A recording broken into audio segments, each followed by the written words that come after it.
Follow up on the video I did actually a couple years ago now on the Ryobi sprayer, the cordless sprayer that I have. Is I lost some pieces of it when I was cleaning it, and I had two of them. I was on a job, and you have to be able to break these things down and clean them before the paint sets up in them, or it's just a nightmare and you're out of luck.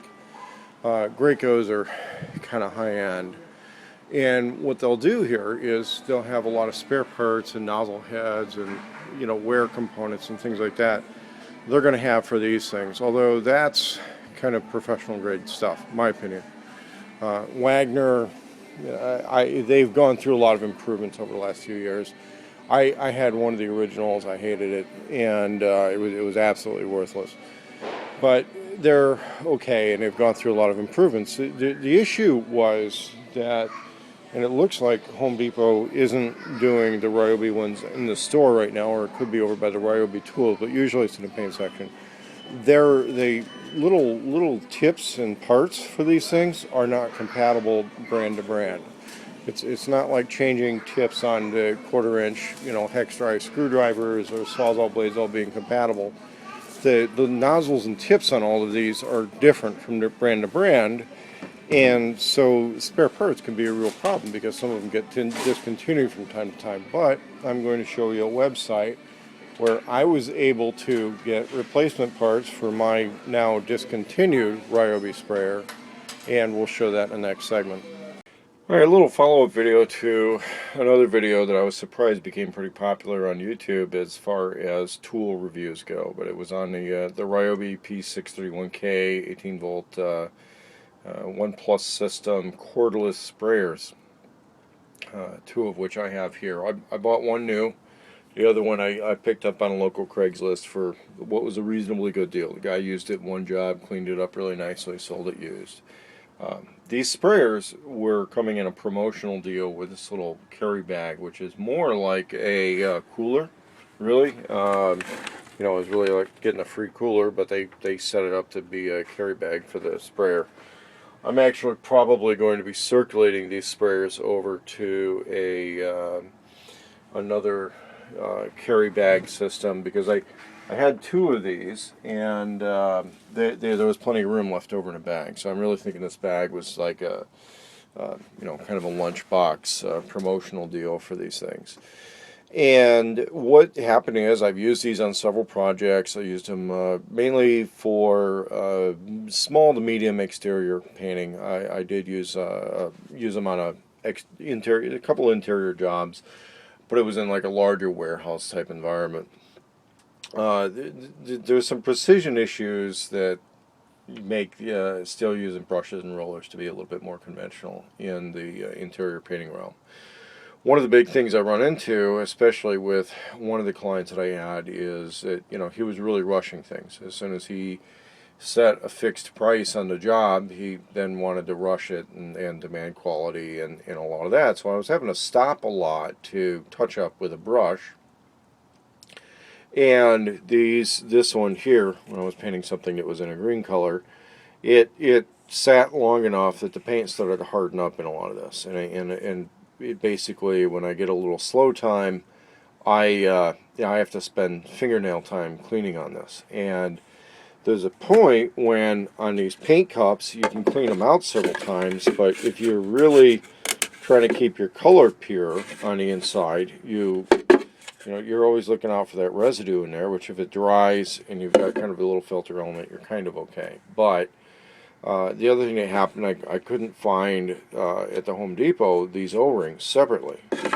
And in the course of one job, somewhere in this gravel lot, when I took this thing apart to clean it, I had to prioritize my time while I was kind of rushed, and you have to be able to get this part apart and clean it before paint hardens up in there, or it's just ruined.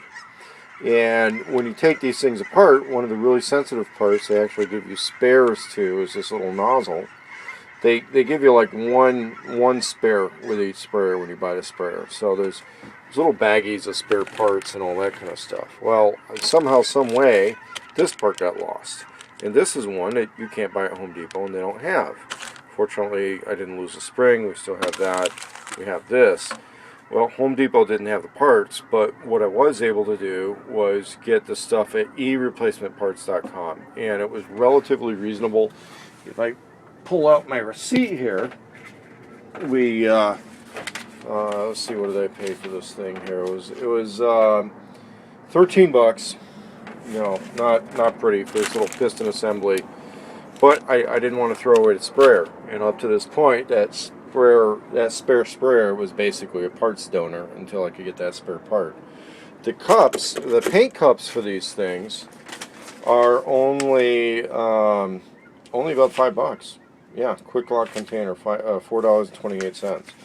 So to have spare paint cups, I think, is a pretty good idea. The other thing is the paint gun itself is pretty durable, and that means that if you have the spare paint cups, then you're going to have a second person reloading these things, because it'll go through them in a hurry. You can have a second person reloading the paint cups and standing by with a charged up battery and full paint cups, just swapping batteries and paint cups with a guy who's, let's say, at the top of a ladder spraying. And one of the reasons I wasn't into using, let's say, the P108 battery on these is it adds a lot of weight to it.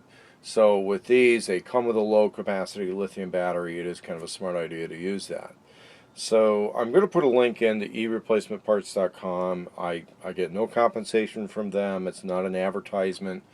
I'm not heavily endorsing them, but if you are frustrated in not being able to get replacement parts for your Ryobi tools, if Ryobi customer service is a little bit difficult to deal with, and I will say that that is what turned my Ryobi Tough Tunes radio kind of worthless, then deal with ereplacementparts.com. If you have an opportunity to buy some of these tools, let's say used, broken, for very cheap, go for it, because you can actually get replacement parts for these and add new life to them, which isn't bad. I mean, it's one of the companies that there is a service infrastructure available to get replacement parts for these tools, and the tools aren't that expensive. And remember, when they're used, they're usually dirt cheap.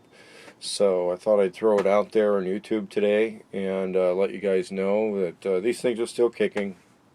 I think we're going on a year and a half now, but they're still kicking. Everything seems to work, and I've been able to get replacement parts to get the second one running again.